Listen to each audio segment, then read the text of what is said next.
Hello and welcome to Furious Driving, and this, if you're new to the channel, is my 1973 Rover P6 V8, which, I'll be honest, has been neglected for far too long, languishing here in the garage. I know a lot of new subscribers to the channel, and a few people were saying in the comments on the Mondeo, what's that in the garage? Well, it's this. This is a 1973 P6 V8, as I say, and before lockdown I started building a 4.6 litre V8, almost like I was planning for the event of having nothing to do but sit at home and have a V8 to install.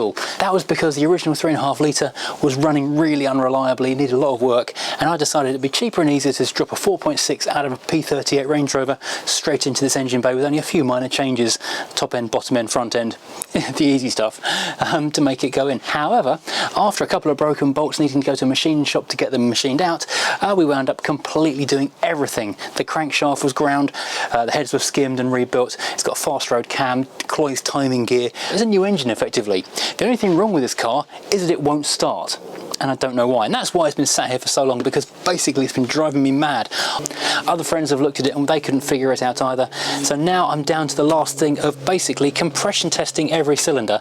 Now we won't have full compression yet because the engine has never fired. It cranks over and makes a couple of little futty noises like it's trying to, and we've got spark, we seem to have fuel, but everything seems to be working, it just doesn't work.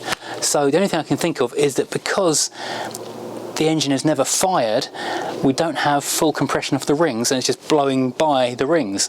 So I'm going to try putting a bit of oil into each individual cylinder to try and get a bit of extra seal, then compression testing it and then seeing if it'll go. And if that doesn't work, I don't know what we'll do. Trailer it off to a classic car specialist, I suppose. Without further ado, as they say, a word from our sponsor, and then let's start pulling some plugs out. Proudly sponsored by Diamond Bright, keeping the Furious fleet shining.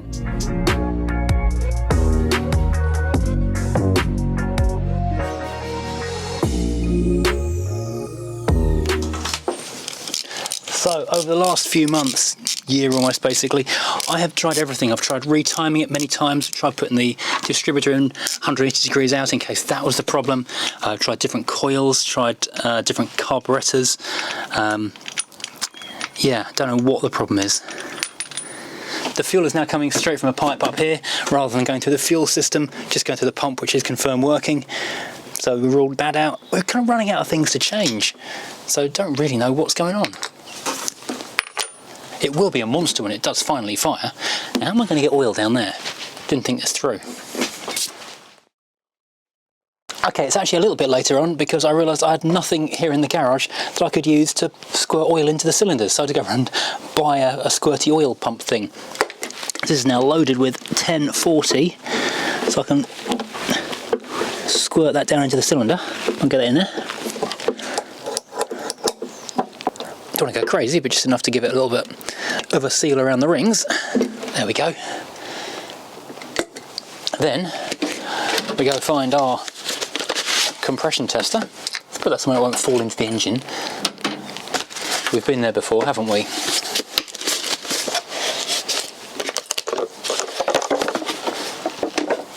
Yeah, this car is basically a giant table at this point. Right, let's go and crank that over and see what kind of compression we're getting.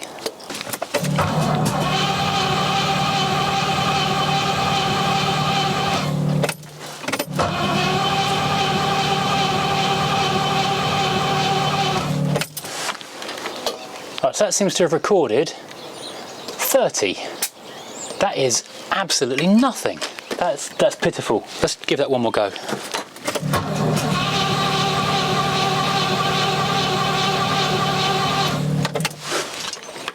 And this time I've got no compression at all. Okay, good start. Let's try the next one. Right, number 2 is hooked up. Let's give this a go. I say number 2, it's not actually cylinder number 2, it's just the second test.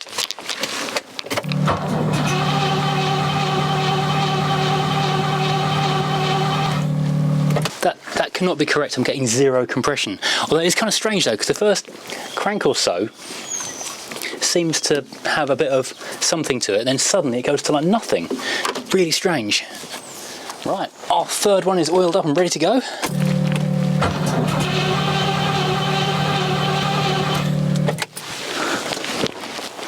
And we have got, oh, we've got 90 that one.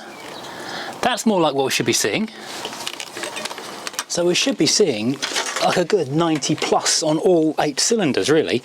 So we saw 30, then nothing. Really odd. I know it hasn't fired yet, but the oil in the cylinder should be making a difference. I wonder if that has made a difference on that one. Oh, it's a pain to get plugs in and out of.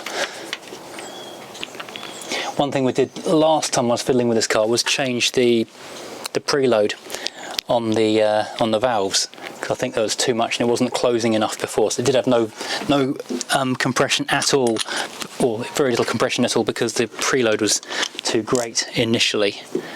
I'll take the plug out first. Bit too carried away. Can't squirty oil in there if there's still a plug in the cylinder.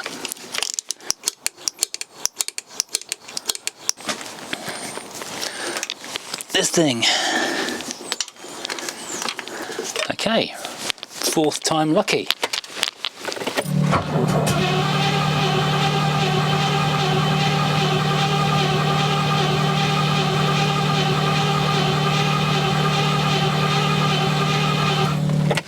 And we've got 0. We had compression on that cylinder before.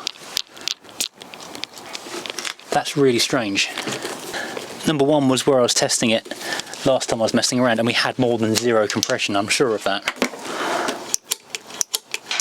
I'm going to try and refit this in case I didn't screw in properly or something stupid.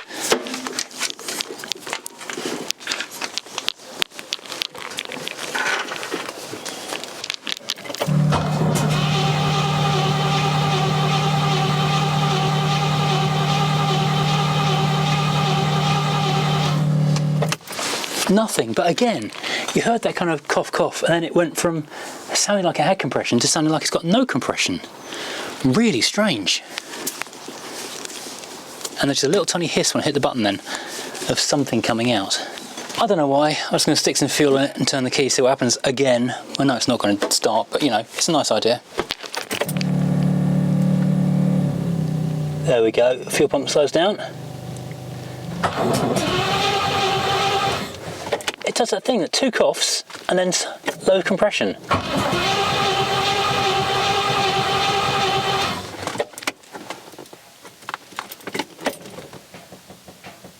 Hear the pump ticking? It's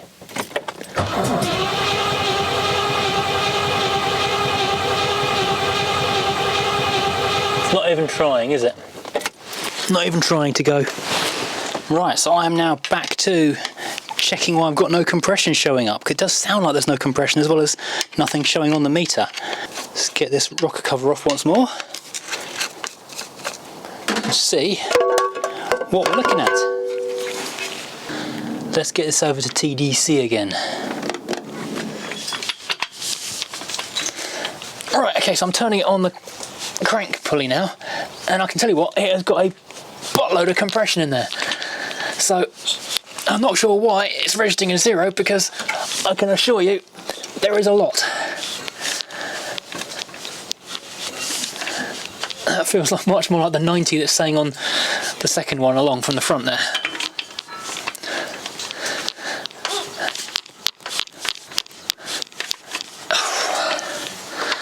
I don't know. That's definitely got compression.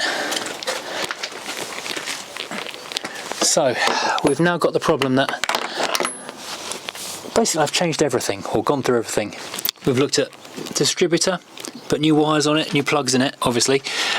We've checked we've got compression, which we feel like we can feel it has, even though it's showing us 0 on the meter. I have added shims in there to add to the preload, because I thought maybe that was, you know, wrong in the first place. But that doesn't seem to have made any difference at all. We've definitely got a fuel pump working, it's definitely getting fuel through. Carburetors, we've tried 2 sets of carburetors on it. Don't know. I've put new earth on it as well, extra earth to make sure we get an earth on it. I'm baffled. I'm beyond baffled, in fact. I must phone an expert now. The only 2 things that need to be done on this thing before I put it back on the road, apart from the engine, obviously rebuild the front end. The exhaust manifold flanges and the downpipes, the nuts and bolt holes don't 100% line up. so they haven't got all the bolts in them, so that needs to be drilled through and sorted out. And I did notice a tiny rust hole on the front of the sill over there, which is really, really annoying.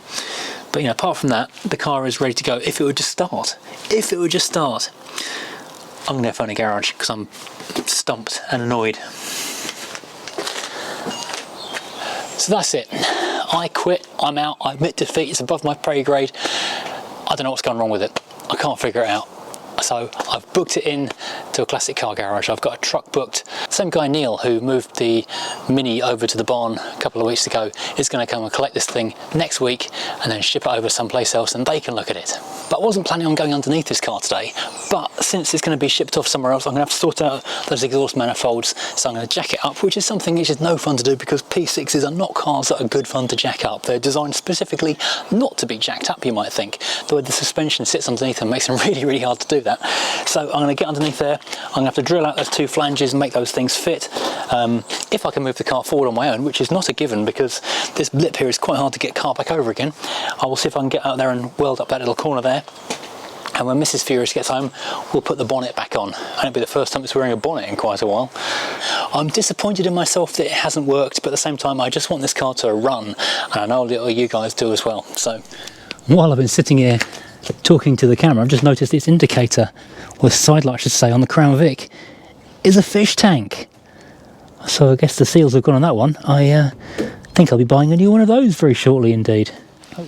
So here's the problem. We've got a triangle shaped flange on here and we've got 3 bolt holes in it, and they're meant to line up because it's threaded in this top part, which is part of the manifold, which you may remember I spent a couple of weeks actually making these things fit there. Specific, real rare find, stainless steel tubular manifolds for a 4.6 litre in a P6 chassis, which is properly rare. I said one day I really want to find a set of these things. I wonder how much they cost, and a couple of hours later, by complete coincidence, someone put on a Facebook P6 group, anyone want to buy these things, and I could not get in the car fast enough. Only thing was though, despite the fact they had been bolted up to his engine, they had closed up, so I had to kind of heat these things up quite a lot and then stretch them out with a scissor jack to make them fit. So looking up here, you can see how the holes just don't make any kind of relationship at all. I don't know if you're able to see this or not, but these are basically blind holes. So what I need to do is drill through so I can then bolt straight through top to bottom. Now I'm probably going to regret this because this was an absolute pain in the bum getting this thing installed in the first place. But maybe I should be asking myself, WWHD, what would Hoovy do? He'd get the wizard to do it, and he's got 1 million subscribers. Maybe I should be getting the wizard to do stuff for me. Right. Hear my phone ting a second ago? That, I guarantee, will be my broadband provider who I rang up to complain about their service for before Christmas. They think they resolved it, and they're now texting me at least twice an hour and emailing me more frequently to tell me they've resolved it. Right, so my not particularly scientific plan is to try and drill out to a slightly bigger hole. I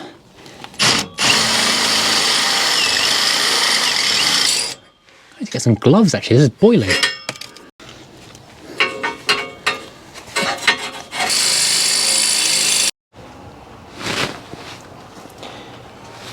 Right, that is all now painfully hot. So let's see if it's going to line up though. Damn, it's actually too hot to touch, so I have to leave that for 5 minutes. Oh, blimey, that's not going to go in, even with the board through. I'm going to leave this for the garage as well. I quite like that feeling.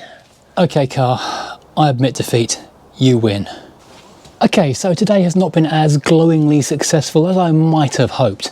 We have not made the car start, we've not identified why the car won't start, and we've not solved the problem of the not being enough bolts in the exhaust manifold. So it is clamped up very tight though.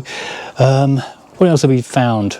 Not a lot. The little bit of rust that I spotted on the sill is on the driver's side on the bottom of the thing, so that's something we can ignore until later on. Once the car actually starts and runs, then it'll be no problem to move the car out of here and get it on jacks and change the fuel lines. As it is though, it's kind of too packed in here to actually get underneath the car the full length of it and change the fuel lines, because the fuel lines do also need to be changed on this thing. Certainly the ones to the engine bay do. I do have those around somewhere. My shopping list of jobs for the garage is actually growing constantly. All the time I'm thinking about stuff.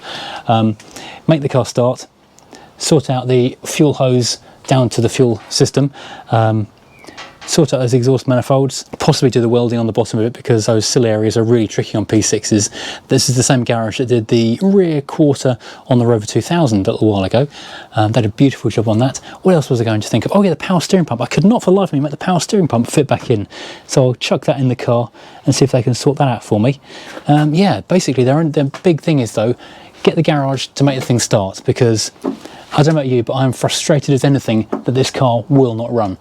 It's just driving me absolutely bonkers. I was going to say something a bit rude then, but yeah, it needs to work, and I don't know why it won't work. It's yeah, too annoying for words.